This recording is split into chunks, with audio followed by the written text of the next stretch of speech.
जय गिरिराज, जय आदिनाथ, जय गुरुदेव। एक राजा को 4 रानियां थी और राजा विदेश जाने को निकला। तब उन चारों रानियों को मिला और राजा ने पूछा कि मैं जा रहा हूं विदेश, तो बोलो आपके लिए मैं क्या लेकर आऊं। सभी रानियां ने अपनी अपनी ख्वाहिश राजा के सामने प्रस्तुत की और जब राजा वापस आने के बाद उसने जिसको जो चाहिए था सब दे दिया। अचानक जो बड़ी 3 रानियां थी उन तीनों ने ऑब्जेक्शन उठाया कि महाराज आपने हमको जो चाहिए था वो दे तो दिया, लेकिन ये तो सरासर अन्याय हो रहा है कि जो हमने निश्चित किया है कि एक दिन आपको इस रानी के वहां, दूसरे दिन दूसरे रानी के यहाँ, तीसरे दिन तीसरे रानी के यहाँ रहने जाना चाहिए और रहना चाहिए, तो आप तो आते ही सीधे अब चौथी रानी सबसे जो छोटी है और आप सबसे छोटी रानी के महल में आप रहने के लिए चले गए और अब आप वहीं पर रह रहे हो। तो ये कुछ समझ में नहीं आया। क्या आपका हम तीनों के ऊपर से मन उठ गया क्या? आप हमसे क्या कारण है कि आप हमसे रूठ गए? तभी तो आप सबसे छोटी रानी के महल में रहने के लिए आप चले गए। जब राजा ने यह फरियाद सुनी, राजा ने कहा कि ऐसा नहीं है, मैंने कोई अन्याय नहीं किया है, लेकिन मैंने सच में न्याय किया है। तो कैसे? तो जब मैं ऐसे निकला तब मैंने सभी को पूछा था कि आपको क्या चाहिए, क्या चाहिए, क्या चाहिए। देखो, सबसे बड़ी जो महारानी थी उन्होंने मुझे कहा था कि आप जा रहे हो तो मेरे लिए आप अच्छे गहने लेके आना, वहां पर अच्छी डिजाइन के गहने मिलते हैं, तो मुझे गहने चाहिए। दूसरी को जब पूछा तब दूसरी ने कहा था कि मुझे अच्छे कपड़े चाहिए। तीसरी को पूछा तुझे क्या चाहिए? तीसरी ने कहा मेरे लिए अच्छी मिठाई लेके आना, तो मुझे मिठाई चाहिए। तो सभी ने एक एक ख्वाहिश मेरे सामने रखी थी कि मुझे गहने चाहिए, मुझे कपड़े चाहिए, मुझे मिठाई चाहिए। लेकिन वही सवाल मैंने सबसे छोटी रानी को पूछा कि तुम्हें क्या चाहिए? मैं जा रहा हूं तो मैं क्या लेके आऊं, तुम्हें क्या चाहिए? तब उसने यही कहा कि महाराज मुझे कुछ नहीं चाहिए, मुझे सिर्फ आप चाहिए। और आप मिल गए ना तो सब कुछ मिल गया। मेरे लिए मेरे गहने भी आप, मेरे कपड़े भी आप, मेरी मिठाई भी आप, मेरे लिए मेरे राजा, मेरे स्वामी, मेरे नाथ, वो मेरे लिए सब कुछ है। और इसीलिए उस छोटी रानी ने कहा था मुझे महाराज आप चाहिए, और इसे आते ही जिसको जो चाहिए था वो मैंने दे दिया। गहने वाले को गहने दिए, कपड़े वाले को कपड़े दिए, मिठाई वाले को मिठाई दिया, और स्वयं जिसको राजा चाहिए था उसको हमने राजा दे दिया। वो छोटी रानी कितनी शातिर और कितनी होशियार, कितनी विवेकी थी। वो समझती थी कि अगर राजा को मैं मांग लूं और अगर राजा मेरे साथ में है तो फिर मुझे और कोई भी चीज मांगने की आवश्यकता है ही नहीं। मेरा राजा अगर मेरे साथ है, मेरा स्वामी मेरे साथ में, मेरा नाथ मेरे साथ में है, तो फिर वो अगर मेरे साथ में है तो उसके साथ साथ में मुझे अच्छे दागिने तो मिलने वाले ही है। मुझे अच्छे कपड़े, अच्छी मिठाई, खाना पीना जो चाहिए वो सब कुछ मुझे मिलेगा। और यही दृष्टांत गच्छाधिपति श्री के मुख से बहुत हम छोटे तब मैंने सुना हुआ दृष्टांत है। कुछ बात गच्छाधिपति दौलत सागर सुरेश्वर जी महाराजा हमेशा कहते हैं, मांगो तो ऐसा मांगो कि और मांगने की आवश्यकता ही ना हो। देशो तो तुम ही भला, बीजे तो नहीं याचो रे।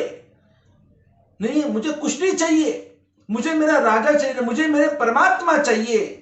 बस मेरे भगवान मेरे साथ में है, मुझे और किसी के पास मेरे को हाथ लंबाने की जरूरत ही नहीं है।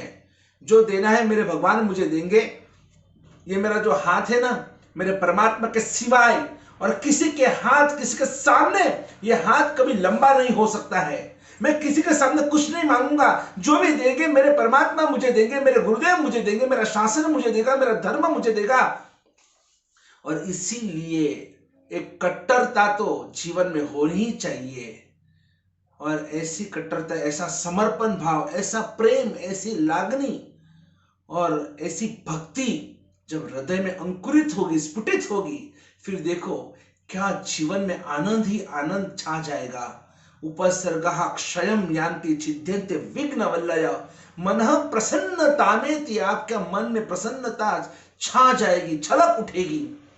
और इसीलिए गच्छाधिपति श्री जब जब भी चैत्यवंदन देववंदन करने के लिए मंदिर में जाते थे ना, एक नहीं, दो नहीं, तीन नहीं, चार नहीं, 5-5 स्तवन रोज ललकारते हैं, 5-5 स्तवन।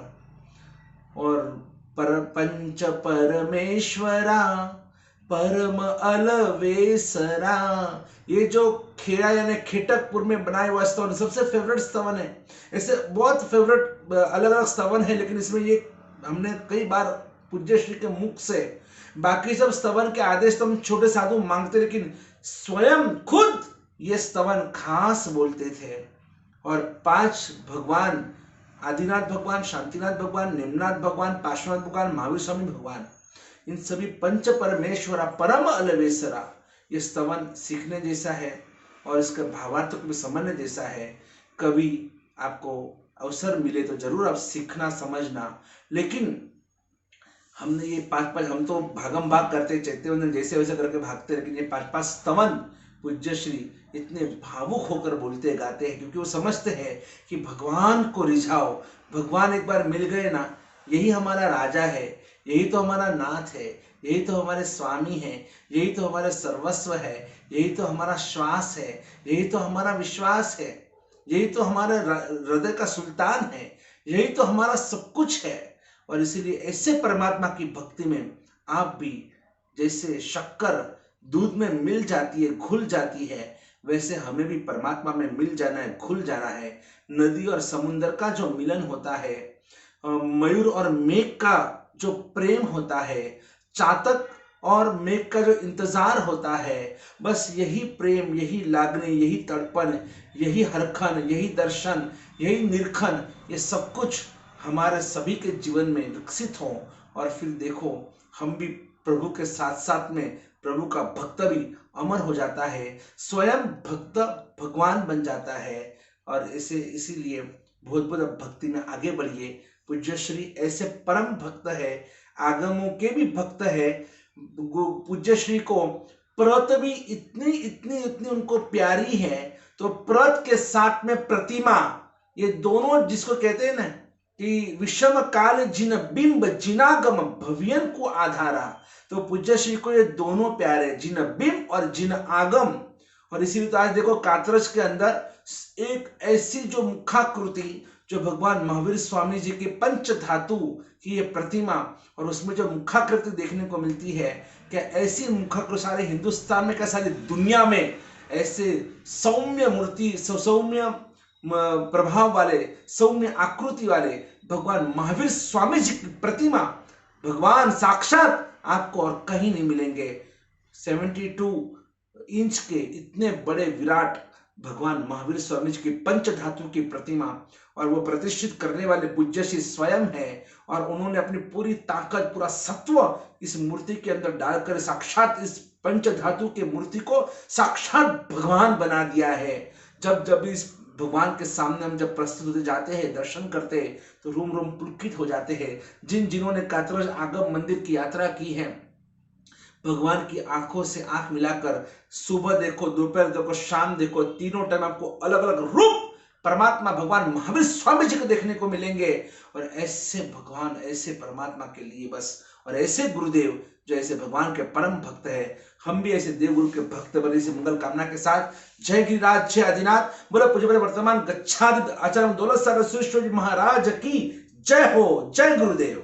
जुड़िए परम भक्त परिवार से और विराग क्रांति वाणी चैनल को सब्सक्राइब कीजिए, लाइक कीजिए और शेयर कीजिए।